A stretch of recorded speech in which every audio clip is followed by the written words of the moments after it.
welcome to another episode of Naval Gazing at Camp David.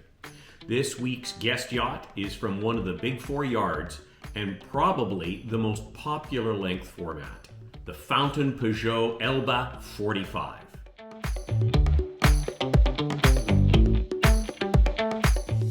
Today, we're going to review its specifications, pricing, and layout against three similar new yachts, do a full tour asking what would Sylvia say, naval gaze, an innovation and or adjustment that might make life aboard a little easier, and I warn you, this week's is way out there, so stay tuned. Have a look at the used market for 3 to 5 year old comparables, and finally, give it a Dave score and compare the result with all our other previously reviewed yachts. Hovering high above Vancouver, BC, we fly across the Atlantic and over the European continent to the east coast of France and the home of last week's yacht at the Bali Yards. From there, we fly northwest to the Atlantic coast of France and the home of this week's yacht at the Fountaine Pajot Yards. Our wine pairing is from the same area, just a little south. And our wine this week is Chateau Bel-Air Lagrave Moulis on Medoc Bordeaux 1995. Chateau Bel-Air Lagrave sits in Moolees, a small village northeast of Margaux. These are classically styled and restrained Cab-dominate Bordeaux wines from a tiny estate that has been in the same family for almost 150 years. The wines produced at Chateau Bel-Air Lagrave have a lovely robe. They are well balanced and rich with a powerful framework and tannins of great finesse. With age, they acquire that softness and delicate bouquet, which are the distinctive signs of the Grand Crus of Médoc. The Chateau Bel-Air Lagrave Moulis on Medoc Bordeaux 1995 has aromas of dried cherry, leather, and dried flowers.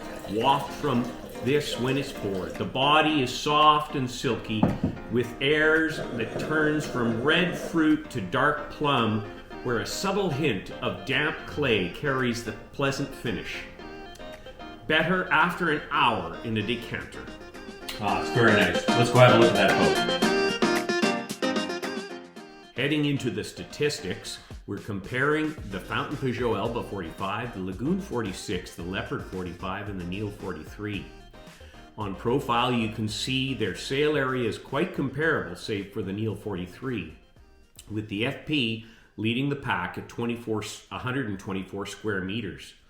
Moving onto the cabin top, you can see the sheer breadth of the Neil 43 in comparison, even though it is shorter by some feet.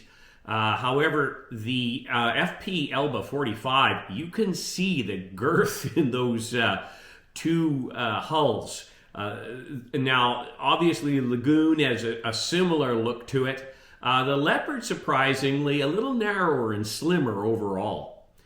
Moving now into the actual saloon and cockpit, the Elba 45 has a really quite a spacious saloon. They've done a really nice job in the redesign of this and managed to stretch out space there and in the cockpit quite substantially. It's very comparable to the Lagoon 46, although when you actually get inside, it feels larger. The Leopard 45 is a completely unique layout, but certainly has its charm. The Neil 43, a tad deceptive as always because you've got the owner's cabin on the main floor. Moving into the actual cabins themselves, you can certainly see the width of the hulls on the Elba 45. They actually appear to be a little wider than the Lagoon 46 and certainly wider than the Leopard 45. The Neil 43, of course, are little pin needles, and you will see it in the sail area over displacement figures. The actual layout that we're looking at, of course, in most of these cases is the 3-cabin owner's version. And on the Elba 45, the job they've done with the actual owner's head and shower area is quite spectacular.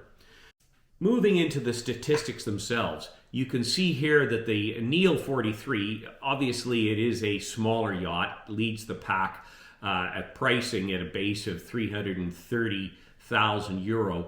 Among the other three, which are comparable lengths, it's the actual Lagoon 46 that leads by a hair. But again, because of the variations in these pricings at period and time and the changes in material costs, it might as well be exactly the same. The Leopard is noticeably a little higher. Now, going down the performance specs, length overall, the Lagoon leads at 45.9. The beam, again, the Lagoon is the widest. The draft, the Fountaine Pajot is the least at 1.2 meters. And then moving to the upwind sail area, the Fountaine Pajot again is in the lead, as we mentioned, at 124 square meters. Power-wise, you're looking at 257 horse on the Lagoon versus 250 horse on the Fountaine Pajot. And then in the fuel and fresh water, it's the Lagoon on fuel at 1,040 liters and the Leopard on water at 780 versus 700 for fresh water on the Fountain and 470 liters for fuel. As far as hull construction goes, I would give the edge to the Neil 43 with polyester and vinyl resin infusion molding on closed cell PET foam with quadraxle fiberglass skin reinforced with carbon fiber. Getting down into the actual performance statistics, the sail area to displacement figure, which it represents power, the Neil definitely has it at 23.93, with the next closest being the Fountaine Pajot at 23.17. On displacement to hull length at the waterline or heaviness, again, we've got the Neil is the best at 111.4, with the Leopard 45 being the worst at 185.74, and the Fountaine Pajot actually being the second best at 151.86 versus the Neil's winning 111. If you're enjoying this so far, please hit subscribe, click a like, and share this with a couple of friends. In particular, gentlemen, I really need your assistance. This channel right now has 100% male viewership. Now, the goal was to get ladies on here so that they could comment and help Sylvia be convinced that this is a great idea. I would greatly appreciate your assistance. If you've got a wife who's interested in sailing and actually watches YouTube now and then, could you get her to watch this, subscribe, and leave some encouraging comments for Sylvia that this would be such a great idea to do a circumnav. I would really appreciate it. Thanks very much. Hopping on board, what would Sylvia say? So you can see my little thing of a finished cockpit canopy isn't really finished on the underside. It's faired, but it does not have that skin of completeness with embedded lighting and such, but we'll leave that for now. The back of the cockpit is outstanding with that beautiful grille there. And the access, you've got speakers here, you've got internal access to the helm and then up to the fly lounge, and you've got really good access to your escape raft there. Moving into the helm, it is extremely safe and secure. You can see you've got your line handling area there that's separate from your actual control area and helm. You got a fantastic line bag to keep the line safe and out of there, away from a tripping hazard. And you have a wonderful armrest there with cup holders and, most importantly, security in heavy seas from actually being flipped out over the edge.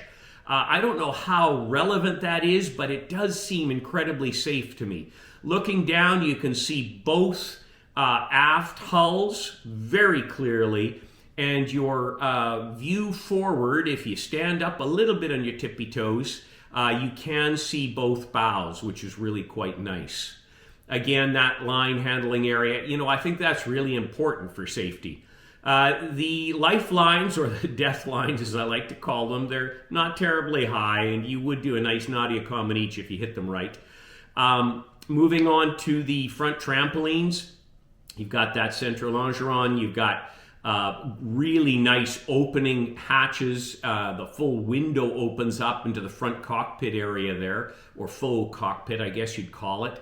And you've got your sail set up here, minimum lines, radars up there on the mast already, and a nice lazy bag there. Moving down the side, you've got these great handholds all the way down there, and we'll have a quick peek up onto that beautiful fly lounge with your sun pads all there. Lots of room for sundowners. Again, handholds as you make your way all the way back. Very, very safe. Let's do a little navel gazing. Now, I'm going to warn you, this one is going to bend your mind and might send some of you right over the edge on the comment side, but bear with me, it's a little bit of fun.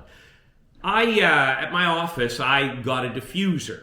And of course, you know how they work. Here's a picture of one. It shoots off what looks like steam, but isn't. And of course, it's completely cold.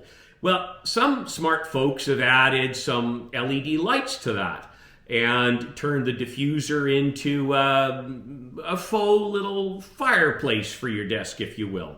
Now, imagine if you take that the next step. And here we have the actual fireplace using steam and LED light, and it really looks like a fire, except it's completely safe. It is harmless. It uses minimal electricity with the LEDs, and it looks fantastic. Now, how many of you have really grew up on the lake? You love the water, you love the fireplace. That water and fire all go together, except on a boat, where anything to do with fire sends chills up your spine. But wouldn't it be amazing on that upper fly lounge on any of these boats to have a small fire table sitting there for your evenings and your sundowners? Wouldn't that just be extraordinary as a point of setting the mood? Well, you could do it here. This is an opportunity to set something like that up. I know it's out there, but this is navel gazing. What can I say? Moving back on board, we're in the cockpit, panning around. You got the nice speaker there for your stereo system. You've got nice detail in the steps going up. And as well, you have these beautiful wide opening windows and the sliding door that creates a completely flat entrance from the cockpit into the saloon. You've got the sky ports there, which let in beautiful light, and of course they have shades on them to block it out. And everything looks very, very polished. I'm not a fan of the bleached look, but look at the curved edges. Look at the contrast between the floor and the Alpi wood, and then the countertops look fantastic. The curved edges look so finished. I mean, this really is a great looking cockpit. The saloon, sorry. The ceiling, you know my issue of exposed fiberglass, but they've jazzed it up with soft touch surrounds and indirect lighting, so you really don't notice it.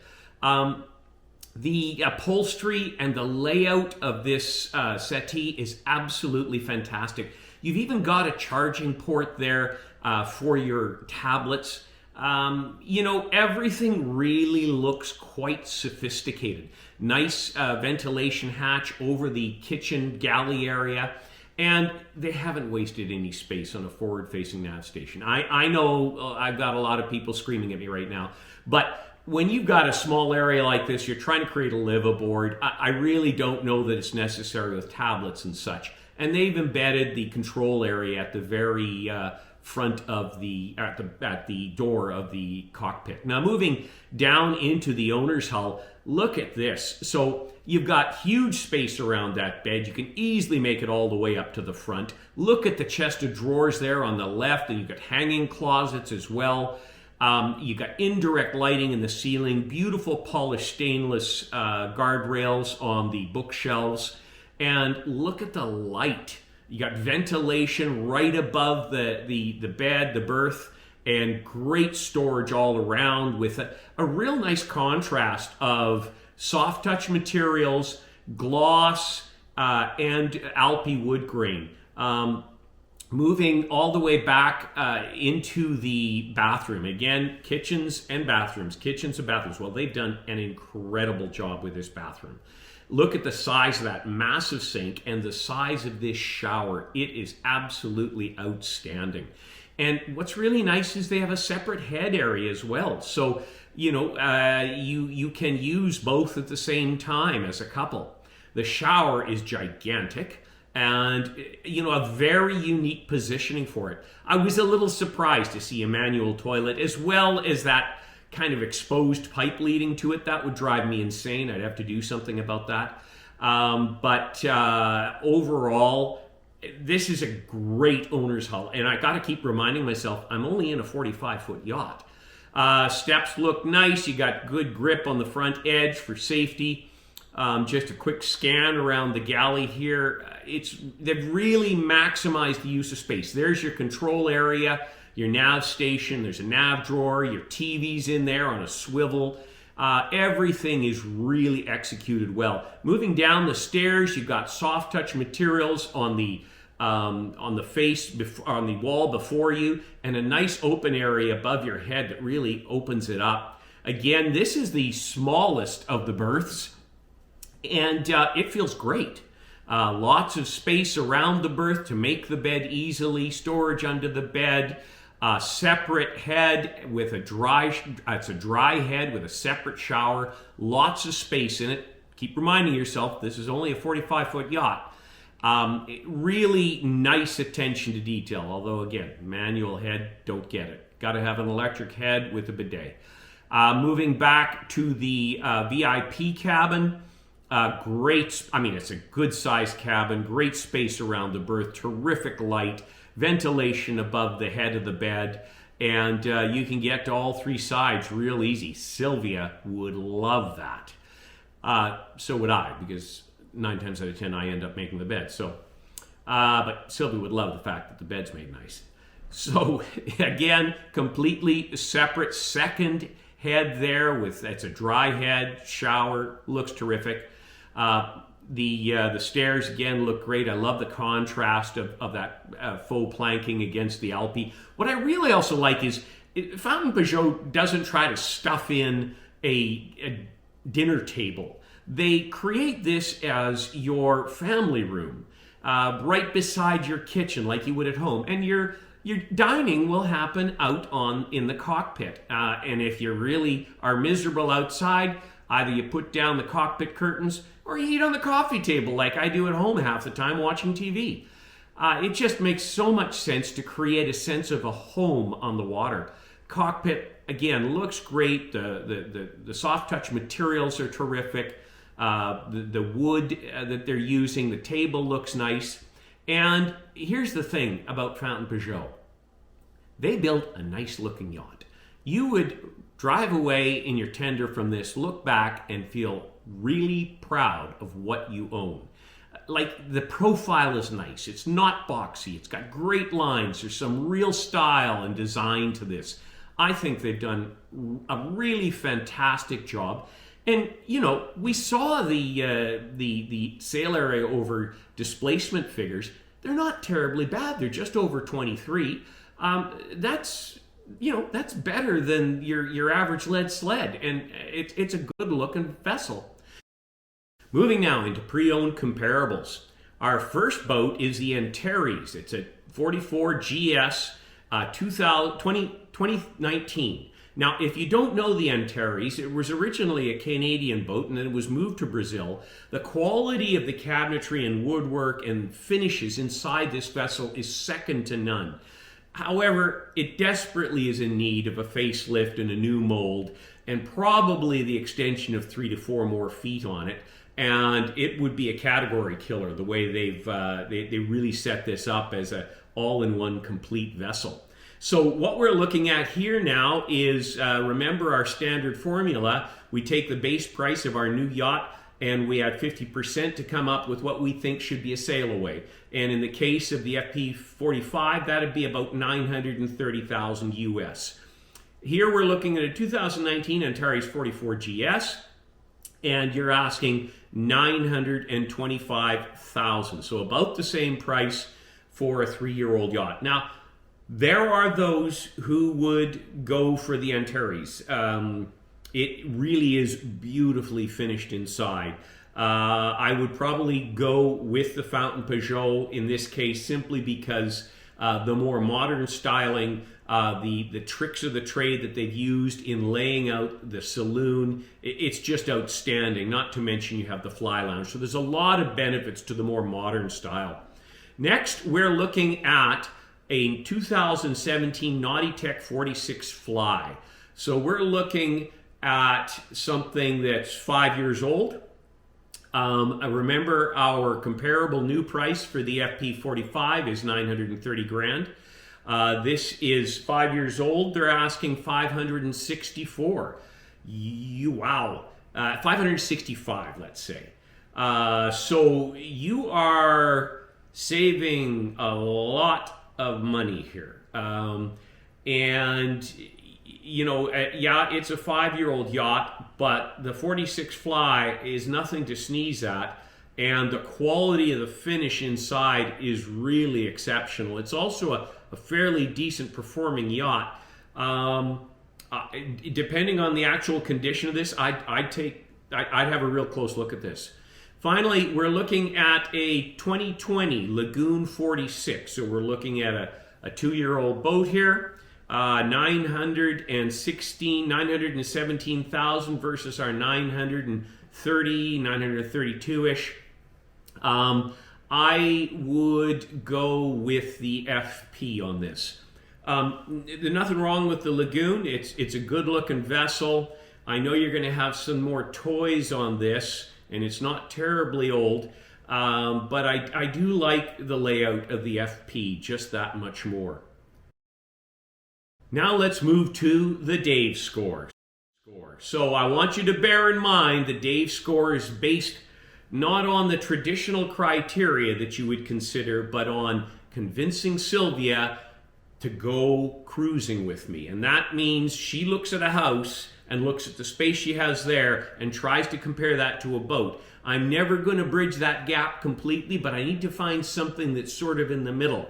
So performance, yes, I'd love a high performance yacht, but I'm going nowhere fast if Sylvia's not coming with me. So there's these compromises. So that's what we're talking about with the Dave score. So on the Dave score here with the FP, looking at the interior, I gave it a solid 7 as far as elegance goes. It's a modern elegance, so not completely my cup of tea, but I really did like what they've done. The exterior elegance, I'll give it a 6. There's nothing really to write home about there. They've done a nice job. Comfort on the interior, I'll give it an 8. That's a fantastic settee they've got in there. Great space around the bed, easy to make it, fabulous bathroom. Then on the exterior, I'll give it a 7 for comfort. That upper lounge, the soft furnishings, it really is nicely done. The built-in barbecue. Quality, I'm definitely going to give it a 7. I felt that this was a quality vessel, and most reviews I've seen on Fountaine Pajot agree. Performance, we'll give it a 6. I mean, it's not awful, but it's not stellar. Lazy Sailor, I'm going to give it a 7. Now, again, my version of Lazy Sailor is how hard do I have to work? Are there electric head sail furlers and, in-boom furling and all of this other stuff? It's not bad. Everything leads back. It's nice and safe back there, so I'm going to give it a 7. The condo, I'm going to give it an 8. It felt like a condo, a small condo, but heck, I'm in Vancouver, so, a small condo here costs about $1 million. Geek score, we'll give it a 6. There's nothing really spectacularly geeky about this. Value for money, I'm going to give it a 7. I think this is a pretty darn good value for money. I hope you've enjoyed that. And please remember to participate. If you go down into the description, you're going to see a link to the Dave score where you can fill in your opinions. I'd really appreciate seeing them. For our Art of the Region this week, we're looking at Impressionist master Paul Signac and his 1915 La Porte de la Rochelle. As we fast forward 103 years to 2018, where art thieves pulled off a daring heist at the Museum of Fine Arts in Nancy. a city in northern France.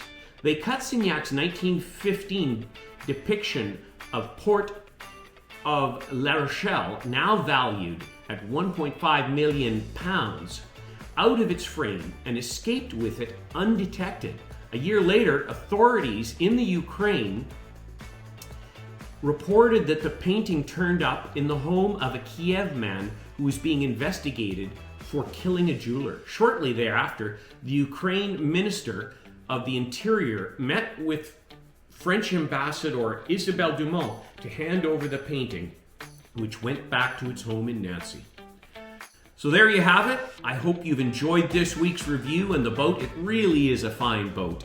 And I hope you enjoy both our wine and our art of the region. I really like this particular piece. I hope you have a great week. Remember, ask your wives to have a look. Give us a comment that encourages Sylvia. And we'll see you back here next week. Cheers and have a great week.